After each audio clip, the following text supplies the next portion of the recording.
Hello, everyone, and welcome to our first webinar of 2026. Hope you're having a great start to the new year. We wanted to bring you a market recap and insights for 2026 for the year.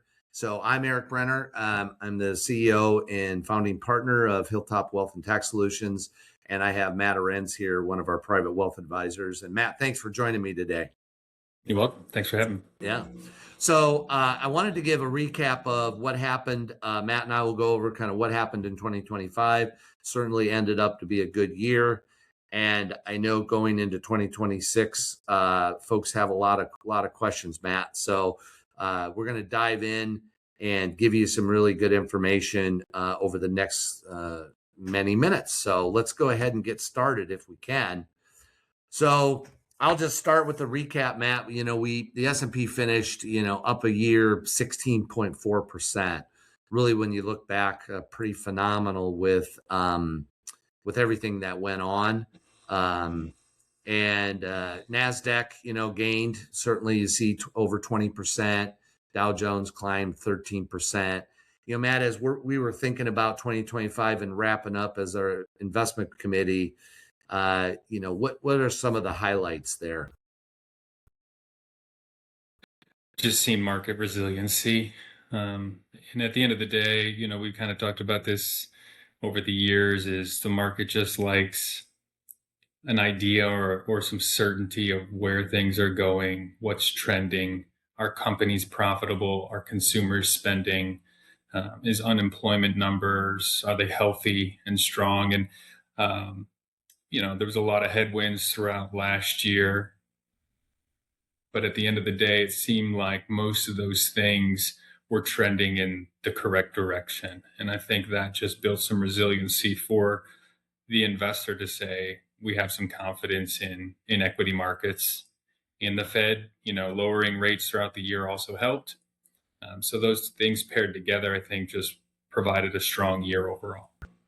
Yeah, I think those are great points. And I've kind of thought about this as reality and really what happened, or what the perceived reality was, right? It felt like there was going to be a lot more volatility. Things should be down, they shouldn't be positive. And as you said, when it comes down to it, the underlying data is pretty it was pretty solid, overall. Again, we had some bumps in the road, but obviously it finished up positive.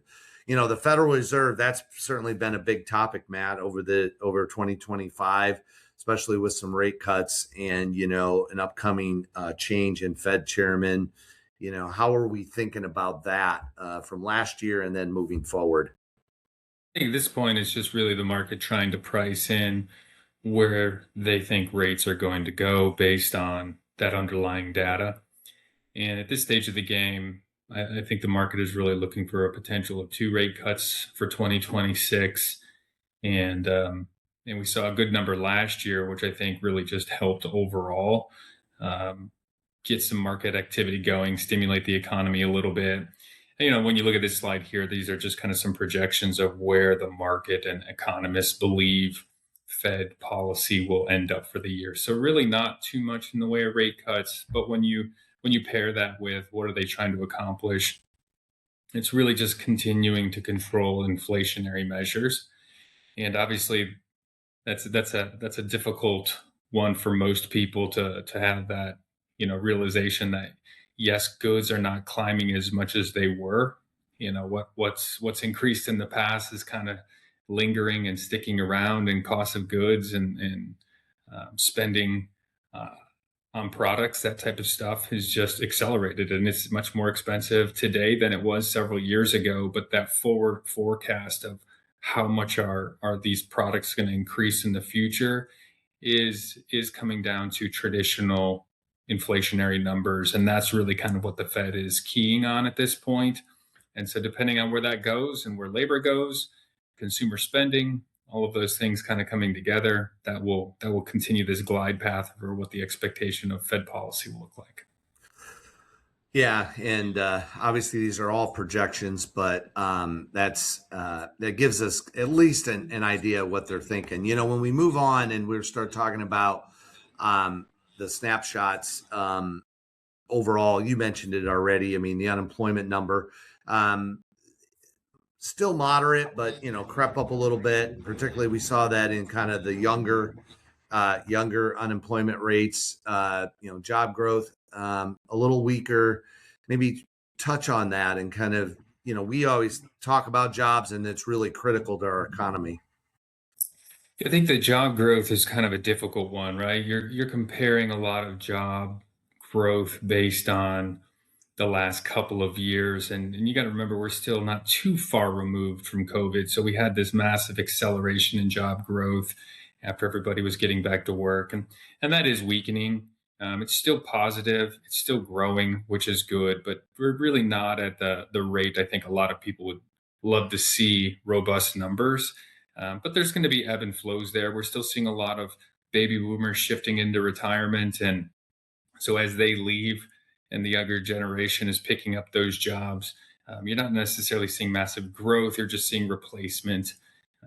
But at a whole, when you look at, around that 4% number, that's a pretty healthy unemployment number. And so that just means people are working, people are spending. That's good news. Even when you look at GDP growth, we are starting to see some quarters where GDP growth has been relatively strong, probably a little bit more than expected at times. And a lot of times these numbers get corrected and revisited.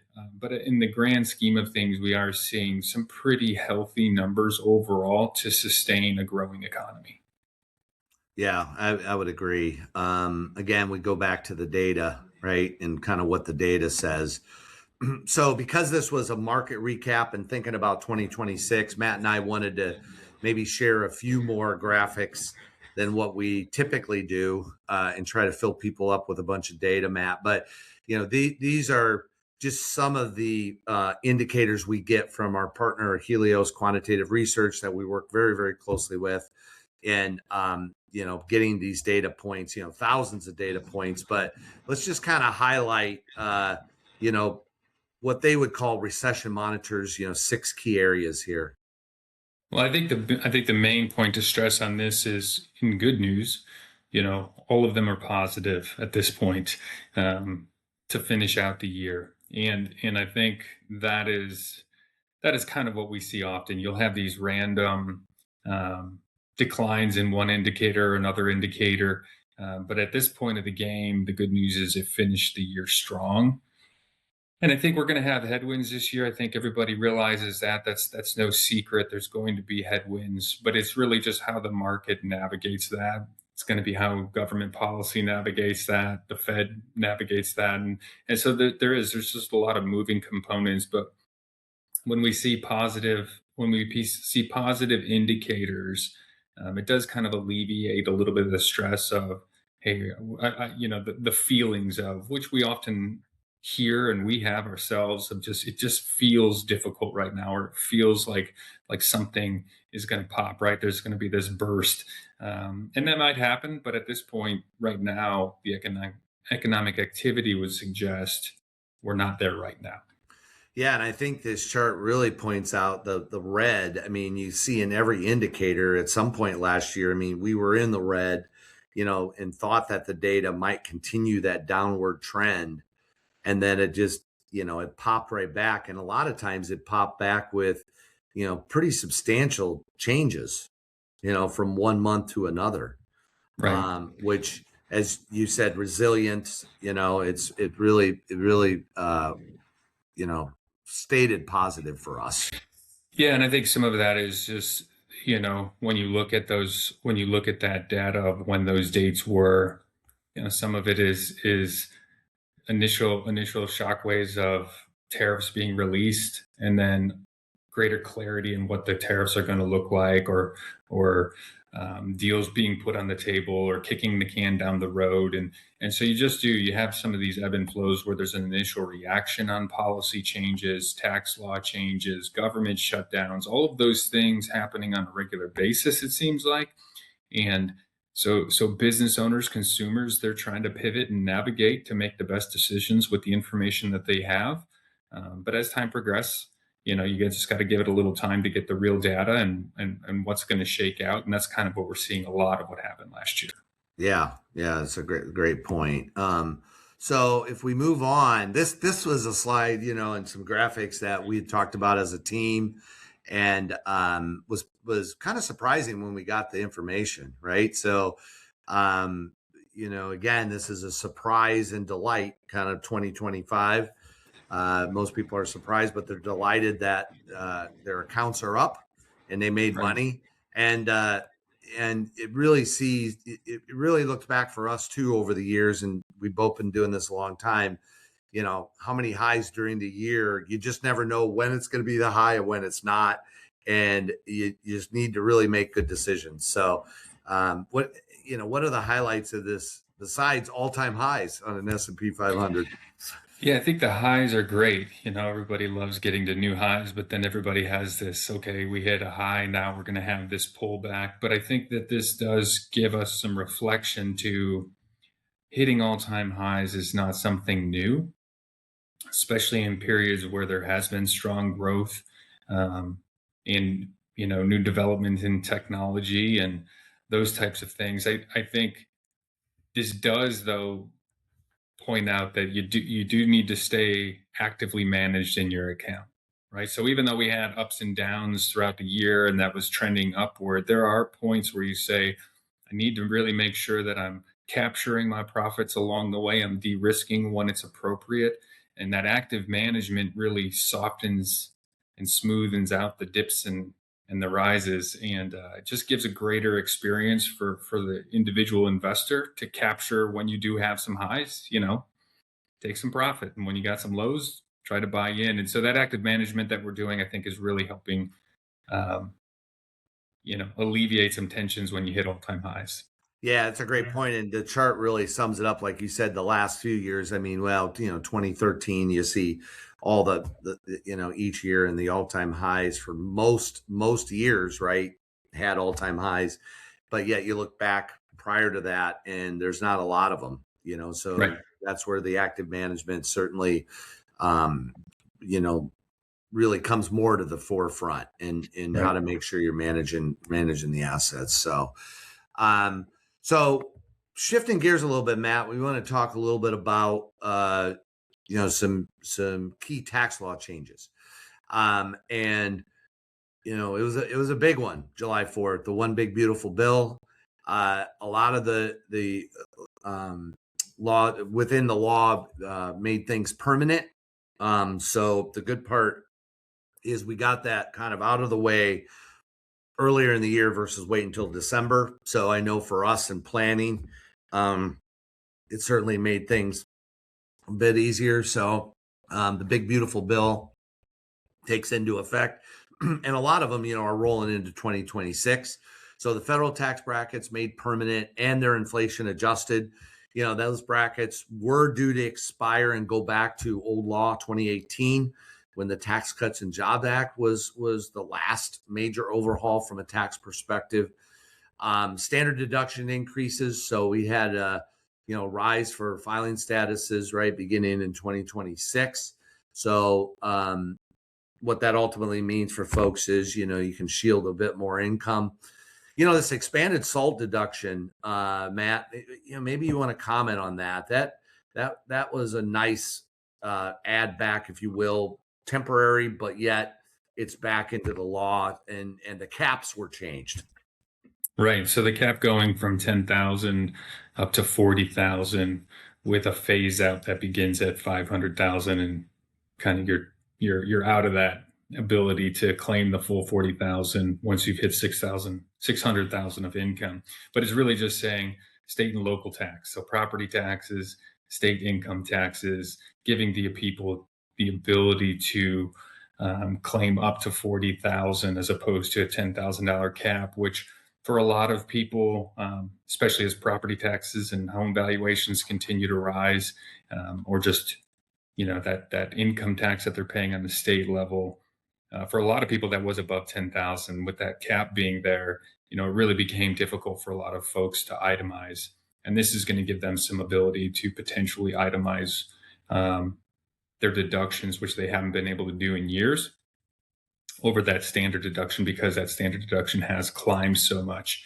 And even now, for some, that's not on here is just the ability for those over the age of 65 to receive the additional enhanced senior deduction of an additional $6,000 a person for those over age 65. So again, a married couple could have $12,000 in addition to their standard deduction, which is a huge tax benefit for most people. So yeah, some really good things in the tax law that helped, giving people, just additional flexibility and leverage for things to lower income tax today, look at Roth conversions, all types of different stuff that they just didn't have the ability to do before without paying higher tax rates.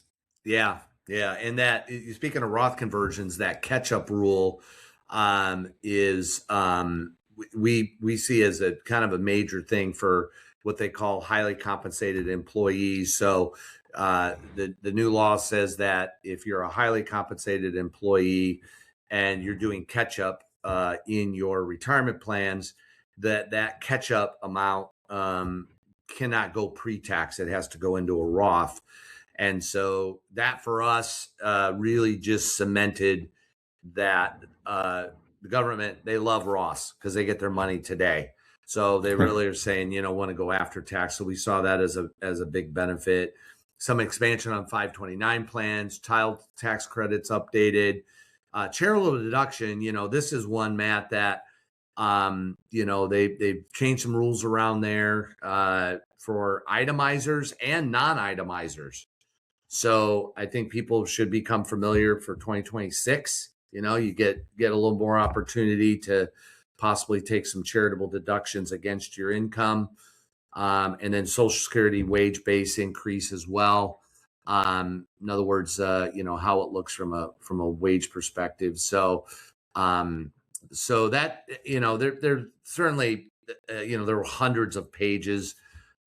We wanted to highlight. Matt, is there any other within the tax law changes that you just wanted to highlight for folks? Yeah, I think the other ones that are going to be important for some people would just be overtime tax and some deductibility of that overtime tax payment that they were having to make, or if you had tips, depending on your income source, what that looks like. You're going to have some additional deductions that did not exist in 2024. So mainly the tips and the overtime deductions, I think will influence quite a number of people. So again, some good things, and again, some of those are set to expire in 2029. But while they're here, we'll look to take advantage of them. Yeah, we'll look to take advantage of them for sure. Before we jump into this, Matt, let's talk about 2026 a little more. I know there's been a lot of discussion, and I've had discussions with clients and folks that we talk to about, are we in a bubble? And, is this thing, we're just kind of waiting for the shoe to drop, right? And Sure. kind of how we see it. So why don't you comment on, we're not getting our crystal ball out, but what are we thinking about for 2026? I think the main thing we're thinking at this point is just stability in, which is difficult, but stability. And if we can figure out what government policy is going to look like, with the tax laws behind us, we now can at least plan for what does 26 look like, which is a big deal for a lot of people with respect to taxes. I think economically, we are seeing still positive economic activity, which is good. Travel, leisure, those things are climbing. People are out spending money on that. We've seen some uptick in home selling, prices as well, I suppose. So again, I think the activity is there. It's being stimulated, which is good. Obviously, geopolitical concerns is a big one. Tariffs is still a big one. So when you have those types of discussions ongoing, that does create headwinds, and it creates some tension, some volatility, and we see it. The good news that we have seen is some resiliency, I think, for the markets with respect to, there's a last couple of years, there's been a lot of this like initial shockwave with news dropping, and some additional or immediate concern for most people, which made markets really volatile really quick.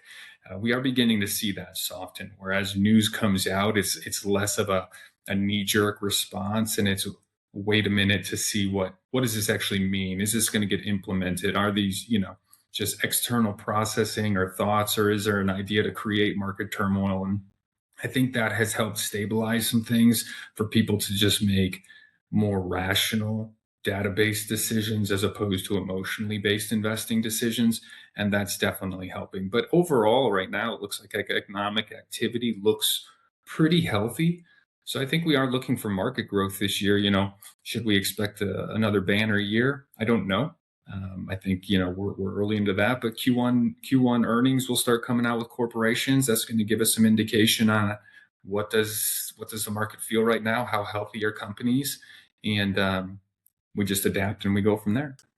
Yeah, I think those are great points in that data driven. That's really where we talk about a lot. If you've been a client for a while, that that's really where we base our core decisions. And Matt, it's that's how we think about it too. As a team, there's a lot going on, but we just bring it back to the information and data, and it can change, but and will change. But that's where we land today. So we don't feel we feel cautiously optimistic, wouldn't you say?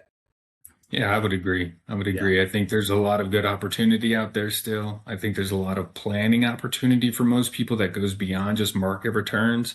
It's really aggressive tax planning and strategies, financial planning to make sure that you're positioned well, alleviate future tax concerns. Again, you really just taking advantage of tax laws to get control of your financial situation as opposed to just being whipsawed with whatever goes on in the market. I think really that's what we're seeing a lot of clients focus on right now. And that's really strengthening their financial situation for long-term success. Yeah, that's a great point. And, with our process, as for everyone out there, we use a quantitative data research, right? It's based on data. It's a proven process. This is how the large funds run their core investment strategy based on data, and they have a real focus on how much they make, but they also have a real understanding and care about how much they don't lose. And so overall, it matters as it relates to your overall return. So a lot has gone on in 2025. We're looking forward to 2026. If you're our current client and you've got questions, you certainly can reach out to your advisor and talk those through. Always glad and here for everyone. If you're new to Hilltop, we recommend you go to hilltopwealthtax.com. There's tons of resources on our site. I wrote a book last year about planning and decision points that you'll have as you think about going into retirement, which I think could be a great resource. And if you want to find out more, you can schedule a 15-minute introductory call. We'll find out more about you. You can find out more about us. And then from there, we'll determine whether or not you should have a discussion with an advisor. So, well, with that, Matt, I think we covered a lot. We had a lot of data in this one, but it was a data webinar. So I want to thank you for joining and participating today. I don't know, maybe you drew short straw too, possibly. But no, it's always good, Matt. I appreciate your insights and bringing that to video. And until next time, folks, I hope you have a great rest of the month and a good start to 2026. We'll see you soon.